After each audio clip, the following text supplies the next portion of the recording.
আজকে এই নিয়ে পরপর বা 3 দিন আমরা আজকে ধর্মঘটে সামিল হয়েছি। Actually United forum of bank ইউনিয়নের ডাকে আমাদের দীর্ঘদিনের গত 12 বছর ধরে আমাদের দাবি যে সপ্তাহে যে 5 দিনের ব্যাংকিং ব্যবস্থা সারা ভারতবর্ষের ব্যাংকিং ইন্ডাস্ট্রি শুরু করা হোক।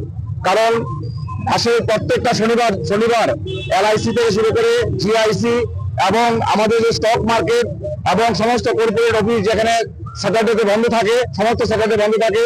তার পাশাপাশি আমাদের ব্যাংকিং সেক্টরে স্যাটারডে অফের দাবি আমরা রেখেছি, কিন্তু কেন্দ্র সরকার আমাদের 2 দিন স্যাটারডে অফ রেখেছে।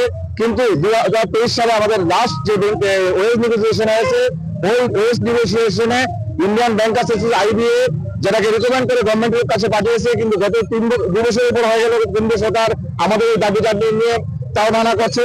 তার প্রতিবাদে United forum of bank union আজকে 3য় দিন আমরা সারা ভারতবর্ষের সমস্ত স্টেট ক্যাপিটাল এবং ডিস্ট্রিক্ট টাউনে আমরা ধর্ণা প্রদর্শন করছি।